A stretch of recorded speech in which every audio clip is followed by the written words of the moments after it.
Hello everyone, कैसे हैं आप लोग। आई एम श्योर कि आप लोग जो है बहुत ही अमेजिंग होंगे। सो गाइस, अभी जो है हम लोग करने वाले हैं एक बहुत ही इंटरेस्टिंग सा टॉपिक, जो कि फायरवॉल का कंटिन्यू हमारे पास में कोर्स चल रहा है, जिसमें हम आज करने वाले हैं आपके डिफरेंट डिफरेंट जोन्स के बीच का कम्युनिकेशन। तो यहाँ पे you can C left right hand side पे जो मेरे पास लैब है, इसमें हम ये काम करने वाले हैं, which is your LAN and DMZ के बीच में। तो डीएमजी में यू कैन सी यहाँ पर आपका जो राइट लेफ्ट हैंड साइड पे जो लैब है, इसको हम फ्यूचर में कवर अप करने वाला है, जिसमें यू कैन सी यहाँ पर हमारे पास में विंडोज का सर्वर भी है, एसनेट वगैरह काफी सारी चीजें लिखी हैं। ये क्या है आगे कवर अप करेंगे आने वाले फ्यूचर्स के अंदर, लेकिन अभी के लिए आज के लिए हम ये करने वाले हैं लैन और डीएमजी के बीच का जो कम्युनिकेशन है वो कैसे इस्टेब्लिश किया जाता है। तो मैं फायरवॉल को चालू कर लेता हूं एंड कंप्यूटर्स को भी यहाँ पे चालू कर लेता हूं। और कंप्यूटर्स के अंदर ऑलरेडी आईपी एड्रेस जो है वो ऑलरेडी असाइन किए जा चुके हैं, लेकिन फायरवॉल के अंदर कुछ भी अभी काम नहीं किया गया है। तो चलिए अभी फायरवॉल को किस तरह से कॉन्फ़िगर करते हैं इंटर जोन कम्युनिकेशन के लिए। तो उसके लिए मेरे को क्या करना है, यहाँ पे फायरवॉल पे पहले जो लास्ट वीडियो के अंदर इनिशियल कॉन्फ़िगरेशन बताया था मैंने, वो करेंगे। तो अभी फायरवॉल का बूटिंग प्रोसेस कंप्लीट हो रहा है, तब तक मैं आपको बता दूं कि अगर आप लोग जो हैं इस तरह के फायरवॉल के कोर्स पेड में एनरोल करना चाहते हैं और मेरे से सीखना चाहते हैं बहुत ही डिटेल के अंदर, चाहे वो फोर्टिनेट फायरवॉल एनएससी 4 हो या एनएससी 6 हो, ये कोर्स आपका स्टार्ट हो रहा है 24 नवंबर से। तो अगर आप लोग जो है एनरोल करना चाहते हैं तो इसके लिए आपको स्क्रीन पे दिए गए व्हाट्सएप नंबर पे अपना नाम और अपना ईमेल आईडी एंड कोर्स का नाम फोर्टिनेट फायरवॉल लिख के सबमिट करना है। जैसे आप सबमिट करेंगे हमारी टीम आपको कांटेक्ट कर लेगी, एनरोलमेंट प्रोसेस वगैरह बता देगी और जो स्पेशल डिस्काउंट जो है वो आपको दे देगी, और देने के बाद में आप एनरोल कर सकते हैं। और यहाँ पर मैं आपको बता दूं, चलिए अभी यहाँ पे हमारा बूटिंग प्रोसेस कंप्लीट हो गया, तो लॉगिन करते हैं। बाय डिफॉल्ट पासवर्ड ब्लैंक होता है, कॉन्फ़िगर कर देते हैं पासवर्ड।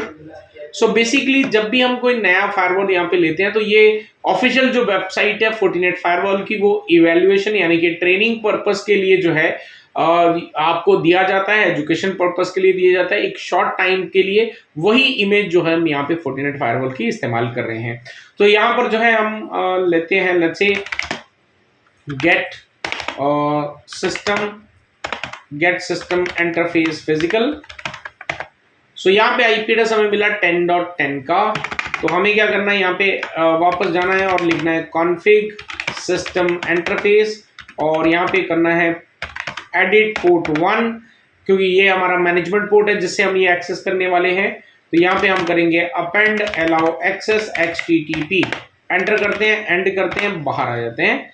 अब इस आईपी एड्रेस से हमने एक्सेस करना है http://192.168.10.10 एंड लेट्स सी।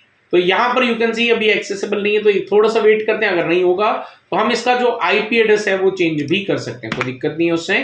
तो यू कैन सी अभी तक आया नहीं, एक बार मैं पिंग करके देख लेता हूँ यहाँ से। तो 10.10 ही है हमारे पास में, यू कैन सी पिंग तो हमें मिल रहा है, तो which means it should open. अगर नहीं होता है तो हम आईपी चेंज कर देंगे, कोई दिक्कत नहीं है। सो अभी हम यहाँ पर कंप्यूटर्स को स्टार्ट कर दिया है, इसमें लॉगिन कर लेते हैं 1 2 3, और दूसरा कंप्यूटर को भी ओपन कर लेते हैं, यहां पर भी लॉगिन कर लेते हैं 1 2 3 से। सो अभी जो है हम चलते हैं, एक बार वापस चेक करते हैं क्या ये एक्सेसिबल हो रहा है। तो you can see I think it is not accessible. So now what we have to do is, हमें ये फायरवॉल का आईपी एड्रेस चेंज करना पड़ेगा। तो चलो चेंज कैसे करते हैं वो भी सीख लेते हैं। ऑलरेडी हम यहाँ पे एडिट पोर्ट के अंदर जाना है हमने, वापस से config system interface, edit port 1, यहाँ पे लिखना है सेट मोड स्टैटिक, क्योंकि हम स्टैटिक आईपी एड्रेस डाल रहे हैं, सेट आईपी। सो आईपी हम दे देते हैं लेट्स से 10.87 और /24, एंड करते हैं, बाहर आ जाते हैं।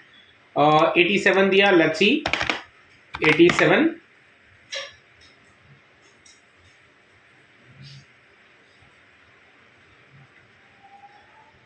अभी एक्सेस हो जाना चाहिए, नहीं तो अभी थोड़ा सा और वेट करना पड़ेगा हमें, we do not have any other choice. तो अभी हमने आईपी चेंज किया है, so definitely it will take some time to access. Let me okay एस पे जा रहा है, हमें HTTP पे जाना, तो यू कैन सी एक्सेसिबल हो गया। एडमिन पे चलते हैं, पासवर्ड डालते हैं 111 और लॉगिन कर लेते हैं इसके अंदर। ओके कर लेते हैं। So you can C evaluation version जो है इसका चालू हो चुका है हमारे सामने, और यहाँ पे हमने जाना है नेटवर्क पे और जाकर हमने ये जो इंटरफेसेस है port number 2 and port number 3 को कॉन्फ़िगर करना है। तो पोर्ट नंबर 2 जो है वो हमारा है लैन, तो यहाँ पे जाके हम डिफाइन करेंगे लैन और आईपी देना 172.16.0.1/16 और पिंग HTTPS SSH जो भी आपको अलाउ करना है अलाउ कर दें। ओके कर देते हैं यहाँ पे। इसी तरह से पोर्ट नंबर जो 3 है वो हमारा है DMZ सेलेक्ट कर लेते हैं, 10K सीरीज का आईपी है। पिंग कर लेते हैं, HTTPS SSH कर लेते हैं, ओके कर लेते हैं। ये हमने यहाँ पे कर दिए और इसके बाद हमने जो है यहाँ पर कोई रिक्वायरमेंट और नहीं है, राइट। अभी सिर्फ इन दोनों नेटवर्क्स के बीच में कम्युनिकेशन, दोनों जोन्स के बीच में कम्युनिकेशन करवाना है। उसके लिए हमें चाहिए फायरवॉल की आपकी पॉलिसी। फायरवॉल पॉलिसी क्रिएट करने के लिए you can C by default आपका जो ट्रैफिक है वो अलाउड नहीं होता है, डिनाइड होता है। यू कैन सी यहाँ पे हमने यहाँ पे क्रिएट पे क्लिक करना है और क्रिएट पे क्लिक करने के बाद हम यहाँ पे कर देते हैं LAN to DMZ। LAN to DMZ कर लेते हैं और यहाँ पे ले लेते हैं LAN और DMZ कर लेते हैं। सोर्स हम ऑल कर लेते हैं। आपको स्पेसिफिक कोई करना है तो आप यहाँ पे क्रिएट करके ले सकते हैं, जो कि आगे हम कवर अप करेंगे आने वाले फ्यूचर के जो लेक्चर्स होंगे हमारे उसके अंदर। नेट की कोई रिक्वायरमेंट नहीं है, ऑल सेशन एंड ओके कर देते हैं। तो हमने LAN से DMZ में कर दिया है। तो अभी हम क्या करते हैं, पॉलिसी क्रिएट करने के बाद में अब हम जो हमारे what you call the computers हैं इनके ऊपर में भी फायरवॉल, बिकॉज मुझे पिंग करके दिखाना, तो यहाँ पे मेरे पास में फायरवॉल एनेबल है, तो मैं firewall.cpl पे जाके ये फायरवॉल को डिसेबल कर देता हूँ, सो दैट कि हम ICMP के जरिए इसको जो है रीचेबिलिटी को टेस्ट कर सकें। तो ये कंप्यूटर नंबर 9 है, यानी कि एक LAN का है और दूसरा हमारे पास में है 10 का, और इसके अंदर भी हमने firewall.cpl इस पे जाना है और जाने के बाद यहां पर भी हम फायरवॉल को बंद कर देते हैं।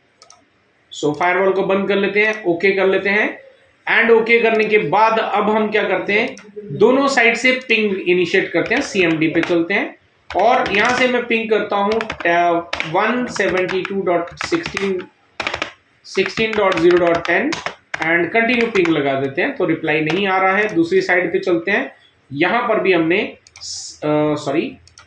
यहां पर भी हमने CMD ओपन करना है एंड यहां पर भी हमने पिंग करना है 10.0.0.10 एंड कंटिन्यू।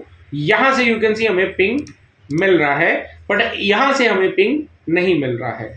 यानी कि अभी हमारा जो ट्रैफिक है वो LAN से DMZ में आके वापस रिप्लाई जा रहा है, पर DMZ से LAN में नहीं आ पा रहा है। उसके पीछे क्या रीजन है, बिकॉज हमने जो फायरवॉल के अंदर जो पॉलिसी लगाई है वो LAN to DMZ लगाई है, और एज यू कैन सी हमारा जो फायरवॉल है वो नेक्स्ट जनरेशन फायरवॉल है, विच मीन्स कि आपका जो यहां से ट्रैफिक इनिशिएट होगा वो यहां जाकर वापस आ सकता है, लेकिन यहां से जो ट्रैफिक इनिशिएट होगा वो फायरवॉल के पास में जाके ब्लॉक हो जाएगा, क्योंकि यहां से इधर जाने की कोई परमिशंस नहीं है। तो अभी हम क्या करते हैं, एक रिवर्स इसकी क्रिएट करते हैं पॉलिसी। तो रिवर्स क्लोन करने के लिए हम यहाँ पे राइट क्लिक करते हैं, रिवर्स क्लोन पे क्लिक करते हैं और यहाँ पे जाके सिर्फ नाम दे देना हमने DMZ to LAN, और उसके बाद में कुछ नहीं, सीधा स्क्रॉल डाउन करो, यहाँ पे एनेबल करो पॉलिसी को, ओके। तो जैसे यहाँ पे पॉलिसी एनेबल करेंगे तो यू कैन सी अभी हमारे पास में यहाँ पर रिप्लाई आना स्टार्ट हो गया, यू कैन सी, राइट। तो ये जो है आपके पास में बहुत सिंपल सी चीजें होती हैं, but it is more important कि हम चीजों को बहुत डिटेल के अंदर समझ सकें और चीजों को इम्प्लीमेंट कर सकें। तो यू कैन सी हमें अभी जो आज की हमारी रिक्वायरमेंट थी वो सिर्फ LAN और DMZ के बीच का कम्युनिकेशन करवाना था। तो उसके लिए हमने कोई भी इसके अंदर जो DNS वगैरह, कोई भी राउटिंग वगैरह ऐसा कोई रिक्वायरमेंट नहीं थी, तो हमने वो करा नहीं। तो इसलिए कभी भी कंफ्यूज नहीं होना कि यार हमारे लोकल जो हमारे नेटवर्क्स हैं उनके बीच में अगर हमें जोन कम्युनिकेशंस करवाने हैं तो वहां पर आपको राउटिंग वगैरह की जरूरत पड़ेगी, ऐसा बिल्कुल भी नहीं है। राउटिंग की जरूरत तो जब आपको पड़ेगी जब आपको पब्लिक नेटवर्क के साथ में इसको कम्युनिकेशन एस्टैब्लिश करवाना है। सो गाइज आई होप कि आपको ये जो हम प्रैक्टिकल हैंड्स ऑन एक्सपीरियंस आपको दे रहे हैं फोर्टिनेट फायरवॉल, डेफिनेटली अभी पालो अल्टो के ऊपर में भी आपको मिलने वाले हैं। सो अगर आपको ये पसंद आ रहा है तो लाइक करें, शेयर करें, चैनल को सब्सक्राइब कर दें ताकि इस तरह की नोटिफिकेशन आपको मिलते रहें। फिर मिलता हूं एक और वीडियो के साथ में। Till then stay safe, good bye.